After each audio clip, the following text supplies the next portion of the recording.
जय जोहार, जय छत्तीसगढ़। संगवारी मन ला स्वागत है आप मन के हमारे यूट्यूब चैनल ईवीएम एजुकेशन में। दोस्तों, ये हमारा केमिस्ट्री का 8वां क्लास है। इससे पहले हम लोग 7 क्लास पढ़ चुके हैं।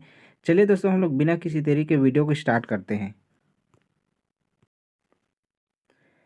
निम्न में से रासायनिक अभिक्रिया में भाग लेता है। हमारा सही आंसर है ऑप्शन नंबर बी, परमाणु। याद रखिएगा, परमाणु जो है आपके रासायनिक अभिक्रिया में भाग लेता है। जो परमाणु होता है, याद रखिए, ये पदार्थ का सबसे छोटा भाग होता है। ठीक है, पदार्थ का सबसे ठीक है, पदार्थ का क्या होता है, सबसे छोटा भाग होता है। याद रखिएगा, सबसे छोटा भाग कौन सा होता है, आपका परमाणु होता है। ठीक है, जो परमाणु है, याद रखिए, ये स्वतंत्र अवस्था में नहीं होता। ठीक है, स्वतंत्र अवस्था में ये नहीं होता। जो अणु है, याद रखिएगा, ये क्या होता है, आपका स्वतंत्र अवस्था में होता है। ठीक है, स्वतंत्र अवस्था में पाया जाता है या होता है। याद रखिएगा, ये आपके एग्जाम में क्वेश्चन पूछा गया है, इनमें से कौन सा जो पदार्थ है ये स्वतंत्र अवस्था में नहीं पाया जाता। कौन सा नहीं पाया जाता, आपका परमाणु। और जो स्वतंत्र अवस्था में पाता है कौन सा है, आपका वो अणु है। ठीक है, इसको भी याद रखिएगा। चलिए नेक्स्ट क्वेश्चन देखते हैं। क्वेश्चन हमारा, परमाणु में न्यूक्लियॉन कहा जाता है। हमारा सही आंसर है ऑप्शन नंबर सी, प्रोटॉन और न्यूट्रॉन को। याद रखिएगा, परमाणु में आपका न्यूक्लियॉन या न्यूक्लियस किसे कहा जाता है, आपका प्रोटॉन और न्यूट्रॉन को। ठीक है, ये परमाणु है, इसके बाहर क्या रहता है, आपका इलेक्ट्रॉन घूमते रहता है। उसके अंदर में आपका याद रखिएगा, न्यूक्लियस या केंद्रक में ही क्या रहता है, आपका ये आपका प्रोटॉन रहता है और आपका न्यूट्रॉन रहता है। ठीक है, प्रोटॉन में आपका जो पॉजिटिव चार्ज रहेगा, इलेक्ट्रॉन में नेगेटिव रहता है, और जो न्यूट्रॉन होता है ये क्या होता है, आपका उदासीन होता है। ठीक, उदासीन, इसको भी याद रखिएगा। ये चार्ज किस में क्या पाया जाता है, आपके एग्जाम क्वेश्चन बना हुआ है। ठीक है, परमाणु के जो न्यूक्लियस है या केंद्रक है, उसमें क्या पाया जाता है, आपका प्रोटॉन और न्यूट्रॉन रहता है। उसके बाहर में घूमते रहता है आपका इलेक्ट्रॉन। चलिए नेक्स्ट क्वेश्चन देखते हैं। रासायनिक दृष्टि से परमाणु होता है। हमारा सही आंसर है ऑप्शन नंबर सी, उदासीन। याद रखिएगा, रासायनिक दृष्टि से जो परमाणु होता है ये क्या होता है, आपका उदासीन होता है। चलिए नेक्स्ट क्वेश्चन देखते हैं। परमाणु में उपस्थित प्रोटॉनों की संख्या को कहा जाता है। हमारा सही आंसर है ऑप्शन नंबर सी, परमाणु क्रमांक। याद रखिएगा, जो परमाणु में उपस्थित प्रोटॉनों की जो संख्या है इसे क्या कहा जाता है, आपका परमाणु क्रमांक कहा जाता है। चलिए नेक्स्ट क्वेश्चन देखते हैं। सबसे बड़े आकार का परमाणु है। हमारा सही आंसर है ऑप्शन नंबर ए, सीजियम। याद रखिएगा, सबसे बड़े आकार का जो परमाणु होता है आपका सीजियम होता है। अगर सबसे छोटे आकार का पूछ दिया जाए, ठीक है, तो कौन सा हो जाएगा, आपका हाइड्रोजन हो जाएगा। इसको भी याद रखिएगा। चलिए नेक्स्ट क्वेश्चन देखते हैं। सबसे छोटे आकार का परमाणु है, अभी बताया था मैंने आपको, क्या हो जाएगा, हाइड्रोजन। ठीक है, सबसे छोटे आकार का परमाणु आपका हाइड्रोजन होता है। सबसे बड़े आकार का क्या हो जाएगा, आपका सीजियम होता है। चलिए नेक्स्ट क्वेश्चन देखते हैं। समस्थानिकों के लिए समान होता है, आइसोटोप बोलते हैं समस्थानिक को इंग्लिश में। क्या समान होता है ये हमें बताना है। हमारा सही आंसर है ऑप्शन नंबर सी, परमाणु क्रमांक। याद रखिएगा, समस्थानिक के लिए क्या आपका समान होता है, परमाणु क्रमांक। याद रखिएगा, समस्थानिक किसे कहते हैं, इसमें परमाणु जो क्रमांक है ये आपका समान रहेगा, और आपका जो द्रव्यमान संख्या है या परमाणु द्रव्यमान है ये क्या रहता है, आपका भिन्न रहता है। ठीक है, तो क्या बोलते हैं हम लोग, समस्थानिक बोलते हैं। परमाणु क्रमांक समान रहेगा और आपका परमाणु द्रव्यमान क्या रहेगा, आपका भिन्न रहेगा, इसी को समस्थानिक बोलते हैं। जैसे आपका हाइड्रोजन का 3 समस्थानिक होता है। ठीक, हाइड्रोजन का कितना समस्थानिक होता है, 3, प्रोटियम, ड्यूटेरियम और ट्राइटियम। ठीक है, इसको ऐसा लिखते हैं। ठीक है, याद रखिएगा, 1 1 2 फिर 1 का 3। ठीक, ये देखिए, ये जो नीचे में 1 1 है ये क्या है, आपका इसका परमाणु क्रमांक कितना होता है, हाइड्रोजन का पहला होता है, 1 होता है। मतलब सभी का जो परमाणु क्रमांक क्या है, समान है, 1 1 है। लेकिन इसके ऊपर में देखिए 1 है, ये 2 है, ये 3 है। ठीक है, ये क्या है, आपका परमाणु भार है, ठीक है, या पर इसको बोल सकते हैं हम लोग परमाणु द्रव्यमान बोल सकते हैं। ये देखिए ये अलग अलग है, ठीक है। इसलिए आपका जो परमाणु क्रमांक समान है और परमाणु भार या द्रव्यमान संख्या भिन्न भिन्न है, इसे क्या बोलते हैं हम लोग, समस्थानिक बोलते हैं। चलिए नेक्स्ट क्वेश्चन देखते हैं। संभारिक होता है, संभारिक को याद रखिएगा इंग्लिश में आइसोबार बोलते हैं, ठीक है। इसके लिए क्या समान होता है ये बताना है हमें। हमारा सही आंसर है ऑप्शन नंबर ए। क्या आपका जो द्रव्यमान संख्या है ये क्या होता है आपका, समान होता है, ठीक है। द्रव्यमान संख्या इसमें समान होगा और आपका जो परमाणु क्रमांक है ये इसमें भिन्न होता है, ठीक है, याद रखिएगा। समस्थानिक बोलेगा उसमें परमाणु क्रमांक समान रहेगा, द्रव्यमान संख्या भिन्न रहेगा। संभारिक बोलेगा, देखिए भार बोल रहा है, ठीक है, भार मतलब आपका द्रव्यमान समान रहेगा और परमाणु क्रमांक भिन्न रहेगा, ठीक है। इसका भी एग्जांपल से समझ सकते हैं हम लोग। जो आपका आर्गन है, ठीक है, आर्गन हो गया, पोटेशियम हो गया और आपका कैल्शियम हो गया, ठीक है।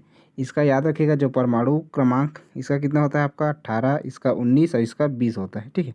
लेकिन इसका भार कितना रहता है, सब में बराबर बराबर आता है। इसका भार आपका कितना हो जाएगा 40-40 रहता है, ठीक है। ये देखिए जो नीचे वाला है आपका क्या है, परमाणु क्रमांक है। परमाणु क्रमांक क्या है, सबका भिन्न है। इसमें 18 है, इसका 19 है, इसका 20 है।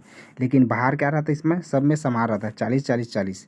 तो इसी को क्या बोलेंगे, इसका परमाणु क्रमांक क्या है, अलग है, लेकिन परमाणु भार समान है, इसलिए क्या बोलेंगे, इसको हम लोग द्रव्यमान संख्या बोलेंगे। अगर परमाणु क्रमांक समान रहता है तो इसे क्या बोलते हैं हम लोग, समस्थानिक बोलते हैं, ठीक है। दोस्तों आप लोग समझ में आ गया होगा। चलिए अब नेक्स्ट क्वेश्चन देखते हैं। दोस्तों आपके प्रयोगशाला परिचारक में, प्रयोगशाला आपका परिचारक है, इसमें ऐसी ही लेवल का क्वेश्चन पूछा जाएगा, ठीक। अगर दोस्तों आप लोगों को क्वेश्चन का लेवल अच्छा लग रहा होगा और वीडियो भी पसंद आ रही होगी तो आप वीडियो को लाइक कीजिए। अगर आप चैनल पे नए हैं तो चैनल को सब्सक्राइब कर लीजिए और ज़्यादा से ज़्यादा लोगों के साथ इसे शेयर करने की कोशिश कीजिए। चलिए नेक्स्ट क्वेश्चन देखते हैं। समस्थानिक की खोज का श्रेय है, हमारा सही आंसर है ऑप्शन नंबर बी, सोडी। याद रखिएगा समस्थानिक की खोज का जो श्रेय है किसे जाता है, याद रखिएगा सोडी को। चलिए नेक्स्ट क्वेश्चन देखते हैं। सबसे ज़्यादा ऋण विद्युत परमाणु है, हमारा सही आंसर है ऑप्शन नंबर ए, क्लोरीन। याद रखिएगा सबसे ज़्यादा ऋण विद्युतीय जो परमाणु होता है कौन सा होता है आपका, क्लोरीन होता है। चलिए नेक्स्ट क्वेश्चन देखते हैं। निम्न में सबसे छोटी इकाई है, अभी आप लोगों को बताया था वीडियो को जब स्टार्ट कर रहा था, तो जो परमाणु होता है ये क्या होता है आपका सबसे छोटी इकाई, ठीक है। पदार्थ का वह सूक्ष्मतम भाग, पदार्थ का वह सबसे छोटा भाग क्या बोला जाता है, उसको हम लोग परमाणु बोलते हैं। ये स्वतंत्र अवस्था में नहीं पाया जाता है, याद रखिएगा, ठीक है। स्वतंत्र अवस्था में ये नहीं पाया जाता, आपका स्वतंत्र अवस्था में पाया जाता है आपका क्या, अणु, ठीक है। ये स्वतंत्र अवस्था में पाया जाता है, याद रखिएगा। चलिए नेक्स्ट क्वेश्चन देखते हैं। जीवाश्मों की आयु ज्ञात करने में काम आता है, हमारा सही आंसर है ऑप्शन नंबर बी, कार्बन 14, ठीक है। कार्बन जो 14 होता है ये आप याद रखिएगा, ये जीवाश्म की आयु ज्ञात करने में काम आता है। जो आपका कोबाल्ट 60 है ये किसके लिए यूज़ किया जाता है, इसका कैंसर, ठीक, कैंसर के उपचार के लिए किसका यूज़ किया जाता है आपका, कोबाल्ट 60 का। क्वेश्चन हमारा जीवाश्मों के अध्ययन का विज्ञान है, हमारा सही आंसर है ऑप्शन नंबर सी, पैलेंटोलॉजी। याद रखिएगा जो आपका जीवाश्मों के अध्ययन के विज्ञान को क्या कहा जाता है आपका, पैलेंटोलॉजी। चलिए नेक्स्ट क्वेश्चन देखते हैं। क्वेश्चन हमारा आजकल सड़क की रोशनी में पीले, ये लैंप होगा ना, पैम्प लिखा गया, ये होगा आपका लैंप, ठीक है। क्या बोल रहा है क्वेश्चन, आजकल सड़क की रोशनी में पीले लैंप बहुतायत में प्रयुक्त हो रहा है। इन लैंपों में निम्न में से किसका उपयोग करते हैं, हमारा सही आंसर है ऑप्शन नंबर ए, सोडियम का, ठीक। इसका यूज़ करते हैं हम लोग, सोडियम का यूज़ करते हैं, ठीक है। जो आपके सड़क वगैरह हो गया उसमें रोशनी के लिए कौन सा लैंप यूज़ करते हैं हम लोग, सोडियम का लैंप यूज़ करते हैं, ठीक है। ये जो कोहरा वगैरह रहता है, ठीक है, जब बारिश वारिश होता है उसको अच्छे से क्या करता है, ये हटा सकता है, हमें अच्छे से दिखाई देता है, इस वजह से हम लोग किसका यूज़ करते हैं, सोडियम का। चलिए नेक्स्ट क्वेश्चन देखते हैं। क्वेश्चन हमारा, अग्निशामक में कौन सी गैस काम आती है? हमारा सही आंसर है option number A, carbon dioxide. ठीक है, याद रखिएगा, जो आपका अग्निशामक है या फायर ब्रिगेड, फायर एक्सटिंग्विशर, इसमें किसका यूज़ किया जाता है? आपका कौन सा गैस है? वो कार्बन डाइऑक्साइड है। ठीक है, चलिए नेक्स्ट क्वेश्चन देखते हैं। इस्पात या आयरन वस्तु में जिंक की पतली परत के लेपन का नाम क्या है? हमारा सही आंसर है ऑप्शन नंबर सी, यशद लेपन। क्या बोला जाता है उसे? यशद लेपन बोला जाता है। ठीक है, जैसे आपका जो लोहे पे जंग है, ठीक है, लोहे पर जो जंग लगता है, ठीक है, जंग से बचाने के लिए उसमें हम लोग किसकी परत चढ़ाते हैं? जिंक की। ठीक है, जिंक की परत चढ़ाते हैं। इसी प्रोसेस क्या बोलते हैं हम लोग? गैल्वेनाइजेशन भी बोलते हैं या यशद लेपन बोलते हैं। ठीक है, अगर आपके एग्जाम में क्वेश्चन पूछा जाता है, अगर लोहे में जंग लगता है तो उसका भार पर क्या प्रभाव पड़ता है? ठीक, भार क्या हो जाता है आपका? अधिक होता है। याद रखिए, लोहे पर जंग लगने से उसका भार क्या हो जाता है आपका? अधिक हो जाता है। ये आपके एग्जाम में क्वेश्चन बना हुआ है। चलिए नेक्स्ट क्वेश्चन देखते हैं। दोस्तों, अगर आपको क्लास का PDF चाहिए तो आप हमारे टेलीग्राम चैनल EVM एजुकेशन को ज्वाइन कर लीजिए। ठीक है, आपको वहाँ क्लास का नोट्स या PDF टेलीग्राम चैनल पर प्रोवाइड कर दिया जाएगा। आप हमारे टेलीग्राम चैनल EVM एजुकेशन को ज्वाइन कर लीजिए। चलिए देखते हैं नेक्स्ट क्वेश्चन। क्वेश्चन हमारा, बॉक्साइट निम्नलिखित में से किसका प्रमुख अयस्क है? हमारा सही आंसर है ऑप्शन नंबर बी, एल्यूमिनियम। ठीक, याद रखिएगा, जो बॉक्साइट होता है ये किसका प्रमुख अयस्क होता है? आपका एल्यूमिनियम का अयस्क होता है। चलिए नेक्स्ट क्वेश्चन देखते हैं। क्वेश्चन हमारा, प्रोटियम में न्यूट्रॉन की संख्या है? हमारा सही आंसर है ऑप्शन नंबर डी, 0। ठीक, याद रखिएगा, जो प्रोटियम है इसमें न्यूट्रॉन की जो संख्या होती है वो 0 होती है। ठीक है, कैसे होती है उसको जान लेते हैं। आप लोगों को पता ही होगा कि हाइड्रोजन के कितने समस्थानिक होते हैं? 3 समस्थानिक होते हैं। ठीक है, प्रोटियम, ड्यूटेरियम और ट्राइटियम। ठीक है, ये क्या होता है आपका? H11, H12, फिर H13। ठीक है, ऐसा इसको हम लोग क्या करते हैं? लिखते हैं। ठीक है, याद रखिएगा, जो ये नीचे वाला है ना 1 1 1, ये आपको याद रखिएगा, ये क्या है? 1 1 जो आपका ये प्रोटॉन या इलेक्ट्रॉन की संख्या है। ठीक है, प्रोटॉन, ई से इलेक्ट्रॉन समझ जाइए। ठीक है, जो 1 1 1 है, मतलब इसका जो परमाणु क्रमांक है, ठीक है, ये किसको रिप्रेजेंट करता है? आपके प्रोटॉन की संख्या और इलेक्ट्रॉन की संख्या को। ठीक है, और इसका जो 1 है, इसका भार है ना, ये क्या है? इसका भार है या द्रव्यमान बोल सकते हैं। ठीक है, तो इसको क्या करेंगे हम लोग? 1 में इस 1 को घटाएंगे, 1 - 1 घटाएंगे, तब आपका न्यूट्रॉन की संख्या निकलता है। याद रखिएगा। ठीक है, ये जो नीचे वाला है आपका 1 1 1, ये जो परमाणु क्रमांक है ये प्रोटॉन की संख्या, प्रोटॉन और इलेक्ट्रॉन की संख्या होती है। लेकिन जो परमाणु भार है और प्रोटॉन की संख्या को इसमें क्या करेंगे हम लोग? माइनस करेंगे, तब वो आपका क्या देता है? ये न्यूट्रॉन देता है। ठीक है, जैसे 1 में 1 गया, कितना आ जाएगा? 0। ठीक है, इसमें 2 है, ये 2 में 1 गया तो कितना आएगा? 1 आएगा। और 3 में 1 गया तो कितना आ जाएगा? 2 आएगा। ठीक है, इसी प्रकार याद रखिएगा, आपका जो न्यूट्रॉन की संख्या प्रोटियम में कितना होगा? 0 होगा। देखिए 0 निकला ना। और ड्यूटेरियम में क्या हो जाएगा आपका? ये 1 आ जाएगा। 2 में 1 माइनस करेंगे तो 1 होगा।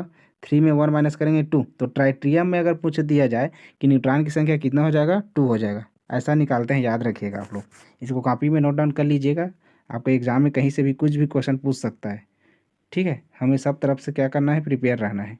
चलिए नेक्स्ट क्वेश्चन देखते हैं।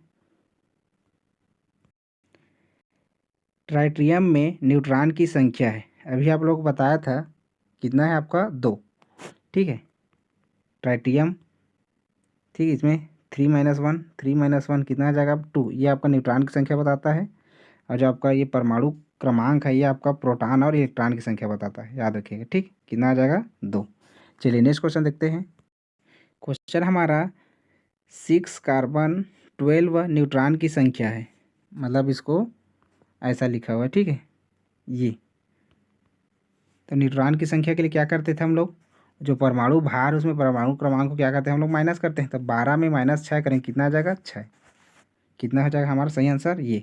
ठीक है, अगर आपसे प्रोटॉन की संख्या प्रोटॉन और आपका इलेक्ट्रॉन की संख्या पूछेगा तो कौन सा हो जाएगा आपका, ये 6 हो जाएगा। ठीक, ये आपकी प्रोटॉन की संख्या है और इलेक्ट्रॉन की संख्या है।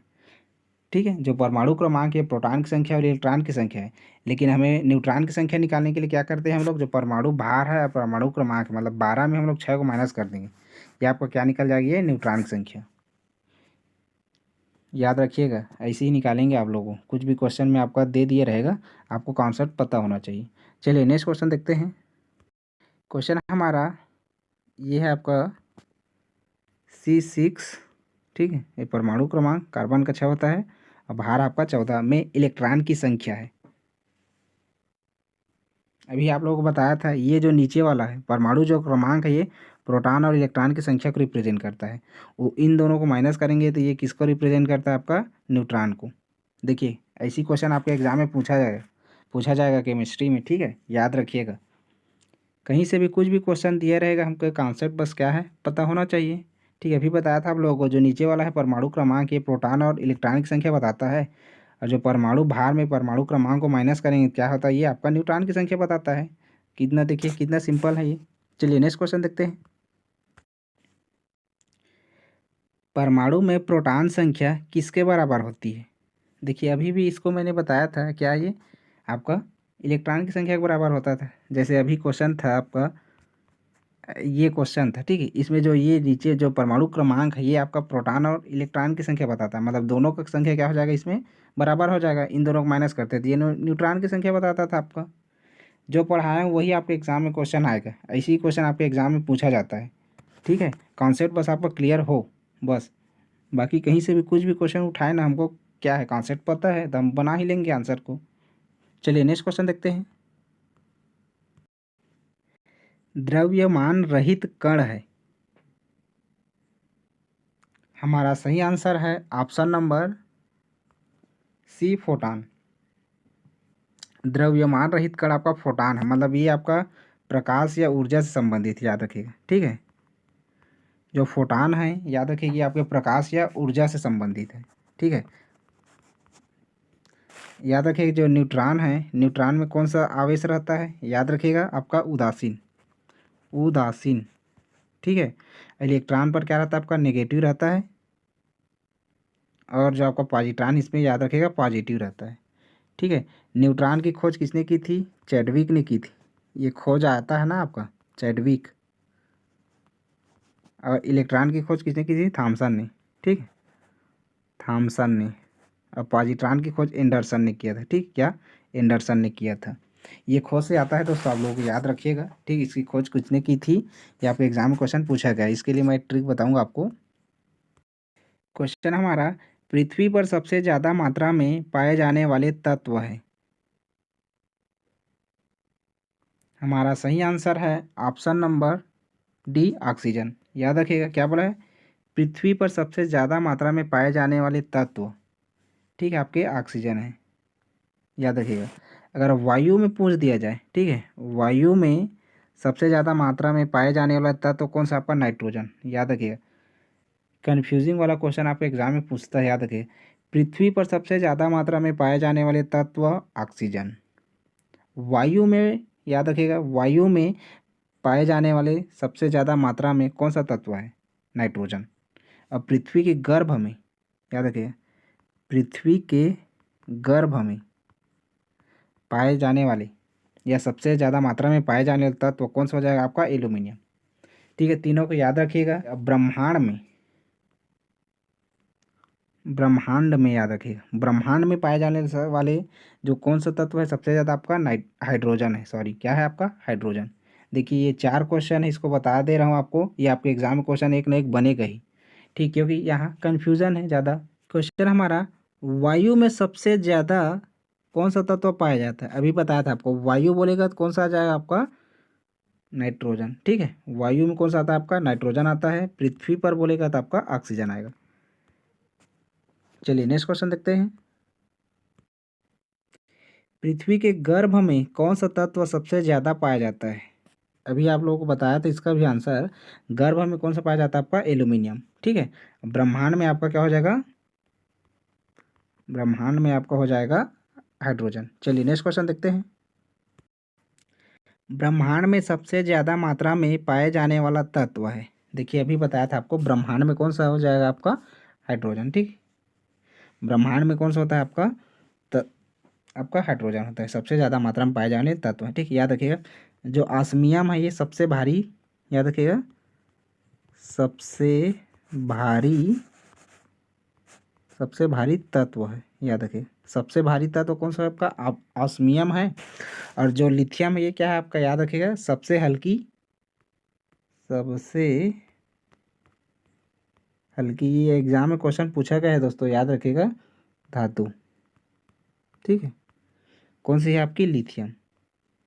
सबसे भारी तत्व बोलेगा तो ऑस्मियम, सबसे हल्की धातु बोलेगा तो लिथियम। ठीक है, और सबसे हल्की तत्व बोलेगा तो आपका क्या आ जाएगा, याद रखिएगा हाइड्रोजन। ठीक है, ये हाइड्रोजन आएगा आपका। अगर क्या बोलेगा, सबसे हल्की तत्व,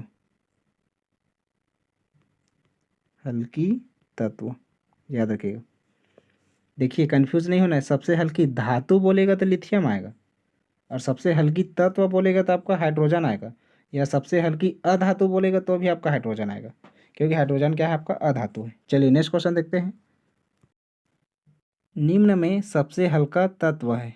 देखिए अभी बताया था मैंने, क्या है आपका, हाइड्रोजन। ठीक है, ये क्या है, सबसे हल्का तत्व है। ठीक है, जो कि अधातु है। और सबसे हल्का तत्व बोलेगा जो धातु में, ठीक, तो कौन सा हो जाएगा आपका, लिथियम हो जाएगा। कंफ्यूज नहीं होना है, अधातु बोलेगा तो हाइड्रोजन या सबसे हल्की तत्व, और सबसे हल्की धातु बोलेगा तो कौन सा हो जाएगा आपका, लिथियम। ऑस्मियम जो है आपका भारी तत्व है। चलिए नेक्स्ट क्वेश्चन देखते हैं। निम्न में सबसे भारी तत्व कौन सा है। इसका भी आंसर आपको दोस्तों कमेंट बॉक्स में देना है, क्योंकि इसका आंसर मैंने बता दिया है। चलिए नेक्स्ट क्वेश्चन देखते हैं। दोस्तों अगर आपको क्वेश्चन का लेवल पसंद आ रहा होगा तो आप वीडियो को लाइक कीजिए, और अगर आप चैनल पे नए हैं तो चैनल को सब्सक्राइब भी कर लीजिए। और आप हमारे टेलीग्राम चैनल को ज्वाइन नहीं किए हैं तो आप टेलीग्राम चैनल ईवीएम एजुकेशन को भी ज्वाइन कर लीजिए, क्योंकि वहाँ हम लोग क्लास का पीडीएफ, क्लास कंप्लीट होगा तो आपको वहाँ क्लास का पीडीएफ दे देंगे, जिससे आप लोग और प्रिपरेशन कर सकते हो। चलिए अब देखते हैं नेक्स्ट क्वेश्चन। क्वेश्चन हमारा, निम्न में सोने का लैटिन है नाम है, जो सोना है या सोने है उसके लैटिन नाम क्या है ये बताना है हमें। हमारा सही आंसर है ऑप्शन नंबर बी, आराम। ठीक, याद रखिएगा जो आराम होता है ये आपके सोने का, ठीक है, सोने या सोना का क्या होता है आपका, लैटिन नाम है। ठीक है, जो अर्जेंटम है ये आपका चांदी का, याद रखिएगा किसका, ये चांदी का लैटिन नाम होता है आपका अर्जेंटम। चलिए नेक्स्ट क्वेश्चन देखते हैं। निम्न में चांदी का लैटिन नाम है। देखिए अभी बताया था मैंने, क्या हो जाएगा आपका answer, option number A, argentum. ठीक है, ये क्या होता है आपका, अर्जेंटम जो होता है आपका ये चांदी का लैटिन नाम है, याद रखेगी इसको। चलिए नेक्स्ट क्वेश्चन देखते हैं। निम्न में मरकरी का लैटिन नाम है, मरकरी का लैटिन नाम क्या है ये हमें बताना है। हमारा सही आंसर है ऑप्शन नंबर डी, याद रखिएगा हाइड्रेजिरम। ठीक है, ये आपका किसका है ये याद रखिएगा, ये आपके मरकरी का लैटिन नाम है। ठीक है, और जो आपका प्लम्बम है ये याद रखिएगा, ये आपके लेड या सीसा। ठीक है, इसका लैटिन नाम है। अर्जेंटम आपका चांदी का है, सोने का आराम हो गया। और आपका जो मरकरी है या पारा है इसका क्या हो जाएगा आपका, हाइड्रेजिरम। और आपका लेड या सीसा का पूछेगा तो क्या हो जाएगा आपका, प्लम्बम हो जाएगा। इसको भी याद रखिएगा दोस्तों। चलिए नेक्स्ट क्वेश्चन देखते हैं। निम्न में लेड या सीसा का लैटिन नाम है, इसका भी आंसर मैंने बता दिया था, क्या, प्लम्बम। चलिए नेक्स्ट क्वेश्चन देखते हैं। निम्न में पोटेशियम का लैटिन नाम है, पोटेशियम का लैटिन नाम क्या है ये बताना है हमें। हमारा सही आंसर है ऑप्शन नंबर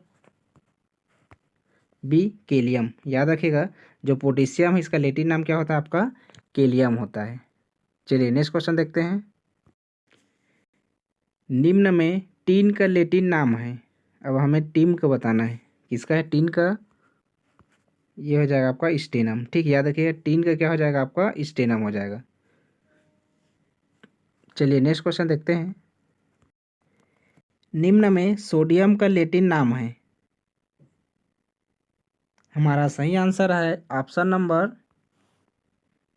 डी, नेट्रियम। ठीक है, ये आपका सोडियम का लैटिन नाम है नेट्रियम। स्टेनम आप किसका था, टीन का लैटिन नाम था। और जो आपका केलियम था ये पोटेशियम का। ठीक है, पोटेशियम। अच्छे से रिलेट करके आप लोगों को पढ़ना पड़ेगा दोस्तों। ठीक है, आप लोग सोचते होंगे कि 2 से 3 घंटे हम लोग डेली पढ़ेंगे तो प्रयोगशाला परिचारक का एग्ज़ाम निकाल लेंगे। ठीक है, ऐसा नहीं है। आप इस गलत फहमी मत जाइए, क्योंकि आदमी 6 से 7 घंटा पढ़ रहा है। ठीक है, तो आप उसको मुकाबला नहीं कर सकते हो। इसलिए आप लोग भी ज़्यादा से ज़्यादा इस पढ़ने की कोशिश कीजिए। 6 से 7 घंटा आप डेली हैबिट में इसको लाइएगा, क्योंकि एग्ज़ाम शायद आपका जनवरी या फरवरी में हो सकता है। आप लोग पास टाइम कम है, अभी तक जितना पढ़े होंगे उसको आप लोग रिवाइज कीजिए। ठीक है, मैं आप लोगों के लिए मैराथन क्लास लेकर आऊँगा 4 से 5 घंटे का, पूरा सब्जेक्ट वाइज। ठीक, केमिस्ट्री का अलग, फिजिक्स का अलग, बायोलॉजी का अलग और छत्तीसगढ़ का अलग। चलिए नेक्स्ट क्वेश्चन देखते हैं। क्वेश्चन हमारा, निम्न में टंगस्टन का लैटिन नाम है। हमारा सही आंसर है ऑप्शन नंबर ए, बुलीफार्म। ठीक, याद रखिएगा, जो बुलीफार्म होता है ये आपका टंगस्टन का लैटिन नाम होता है। बाकी केलियम, स्टेनम और नेट्रियम आपको तो पता है। चलिए नेक्स्ट क्वेश्चन देखते हैं। ऐसे पदार्थ जो 2 या 2 से अधिक तत्वों के संयोग से बने होते हैं। हमारा सही आंसर है ऑप्शन नंबर बी, यौगिक। ठीक है, ऐसे पदार्थ जो 2 या 2 से अधिक तत्वों के संयोग से बने होते हैं उसे क्या बोलते हैं हम लोग, यौगिक बोलते हैं। ठीक है, तत्व क्या है आपका, जो एक ही प्रकार के परमाणु से, ठीक है, एक ही प्रकार के परमाणु से जो बना होता है उसे क्या बोलते हैं हम लोग, तत्व बोलेंगे। और जो आपका मिश्रण है ये क्या होता है आपका, मिश्रण मतलब 2 या 2 से अधिक। ठीक है, मिश्रण क्या है आपका, 2 या 2 से अधिक। ठीक है, 2 या 2 से अधिक शुद्ध पदार्थ में। ठीक है, 2 या 2 से अधिक शुद्ध पदार्थ में, ठीक, अशुद्धि किसी भी अनुपात में मिला देते हैं। ठीक है, शुद्ध पदार्थ में अशुद्धि हम लोग किसी भी अनुपात में मिला देते हैं, इसी को क्या बोलते हैं हम लोग, मिश्रण बोलते हैं। चलिए नेक्स्ट क्वेश्चन देखते हैं। क्वेश्चन हमारा, पृथ्वी में सबसे ज़्यादा मात्रा में पाए जाने वाले यौगिक कौन सा है। हमारा सही आंसर है ऑप्शन नंबर बी, सेलुलोज। ठीक, याद रखिएगा, पृथ्वी में सबसे ज़्यादा मात्रा में पाए जाने वाले यौगिक कौन सा है आपका, ये सेलुलोज है। ठीक है, जो आपकी जो पादप कोशिका है उसकी सेल वाल मतलब जो कोशिका भित्ति है, याद रखिएगा, पादप कोशिका की जो कोशिका भित्ति है ये किसकी बनी रहती है आपकी, सेलुलोज की बनी रहती है, याद रखिएगा। ठीक है, जो यूरिया है ये मानव द्वारा प्रथम, ठीक है, खोजा गया आपका तत्व कौन सा था, आपका यूरिया था। चलिए नेक्स्ट क्वेश्चन है।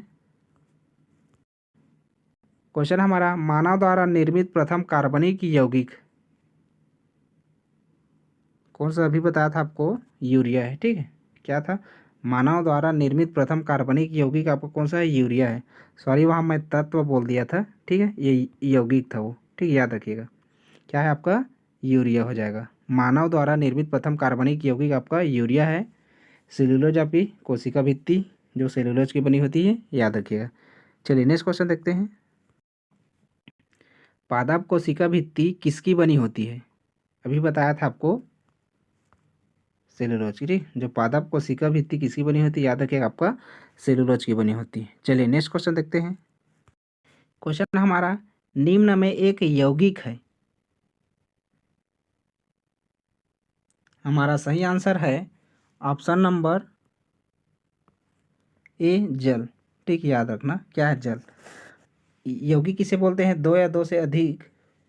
ठीक है, 2 या 2 से अधिक पदार्थ या तत्व मिलते हैं उसी को क्या बोलते हैं हम लोग, यौगिक बोलते हैं। याद रखिएगा, इसमें जो मिलता है, ठीक है, 2 या 2 से अधिक पदार्थ को हम लोग मिलाते हैं तो ये जैसा पदार्थ है वैसा रूप नहीं मिलता, कुछ दूसरा रूप मिलता है। याद रखिए, सेम रूप नहीं मिलता, कुछ दूसरा रूप मिलता है। जैसे आपका जल है, जल किसका मिश्रण है आपका, हाइड्रोजन और ऑक्सीजन गैस का।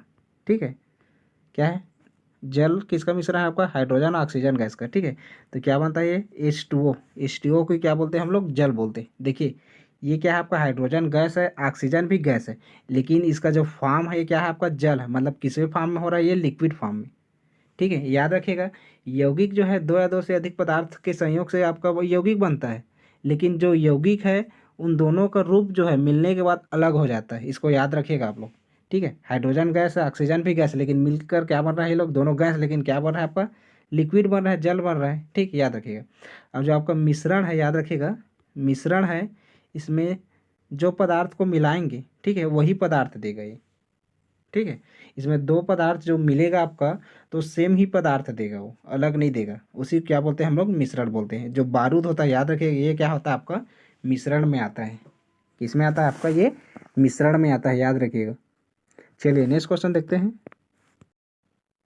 अमोनियम क्लोराइड में पाए जाने वाले तत्वों की संख्या है। हमारा सही आंसर है ऑप्शन नंबर बी 3। याद रखिएगा, जो अमोनियम क्लोराइड है, ठीक है, अमोनियम क्लोराइड है, क्या होगा आपका अमोनियम क्लोराइड, इसमें जो पाए जाने वाले तत्वों की संख्या क्या होती है आपकी, 3 होती है। क्या होती है, याद रखिएगा, इसमें 3 होती है। चलिए नेक्स्ट क्वेश्चन देखते हैं। ग्लूकोज में पाए जाने वाले तत्वों की संख्या है। हमारा सही आंसर है ऑप्शन नंबर बी 3। याद रखिएगा, ग्लूकोज में पाए जाने वाले जो तत्व है उसकी संख्या कितनी होगी आपकी, 3 होगी। चलिए नेक्स्ट क्वेश्चन देखते हैं। निम्न में भिन्न है, इनमें से भिन्न कौन सा है ये हमें बताना है। हमारा सही आंसर है ऑप्शन नंबर सी, सीसा। ठीक है, बाकी इस्पात या लोहा ये भी आपका क्या है, मिश्रण है। ठीक है, ये भी आपका क्या है, आपका गन मेटल, ये भी किसी न किसी चीज़ का मिश्रण है। और आपका पीतल है, ये भी किसी न किसी चीज़ का मिश्रण है। मिश्रण मतलब मिश्र धातु। ठीक है, याद रखिएगा, ये सब क्या आपका इस्पात है, गन मेटल है, पीतल ये है, किसी न किसी का मिश्रण है या मिश्र धातु है, और शीशा जो है अलग है, याद रखिएगा। चलिए नेक्स्ट क्वेश्चन देखते हैं। दोस्तों ये हमारे वीडियो का लास्ट क्वेश्चन है। वायु में तीसरे नंबर पर पाया जाने वाली गैस है। हमारा सही आंसर है ऑप्शन नंबर सी, आर्गन। याद रखिएगा, वायु में तीसरे नंबर पर पाए जाने वाली गैस कौन सी है आपकी, आर्गन है। ठीक है, पहले नंबर पर कौन सा पाया जाता है आपका, नाइट्रोजन। ठीक, याद रखिए, पहले नंबर पर नाइट्रोजन 78%, फिर दूसरे नंबर पर ऑक्सीजन 21%। ठीक है, तीसरे नंबर पर आर्गन जो है ये आपका 0.93%। ठीक है, और जो आपका चौथे नंबर पर आपका कार्बन डाइऑक्साइड पाया जो कि 0.03% पाया जाता है। देखिए, अगर आपको क्रम पता रहेगा तो आप इसका आंसर सही से दे पाते। ठीक है, क्रम ही पता नहीं रहेगा तो आंसर कैसे दे पाओगे, इसलिए आपको कॉन्सेप्ट क्लियर होना जरूरी है। दोस्तों क्वेश्चन को सेलेक्ट करने और वीडियो को बनाने में बहुत ज़्यादा मेहनत लगता है। दोस्तों अगर आपको लग रहा है कि मैं आप लोगों के लिए मेहनत कर रहा हूँ, तभी आप लोग चैनल को लाइक कीजिएगा। ठीक है, और आप चैनल को सब्सक्राइब कीजिएगा। अगर आपको लग रहा है कि मैं मेहनत आप लोगों के लिए नहीं कर रहा हूँ, जो भी मैं पढ़ा रहा हूँ वो लग रहा है आपको ये मेरे एग्ज़ाम के लायक नहीं है, तो आप चैनल को डिसलाइक कर सकते हैं। चलिए दोस्तों, आप लोग मिलते हैं नेक्स्ट लेक्चर में। Thank you for watching.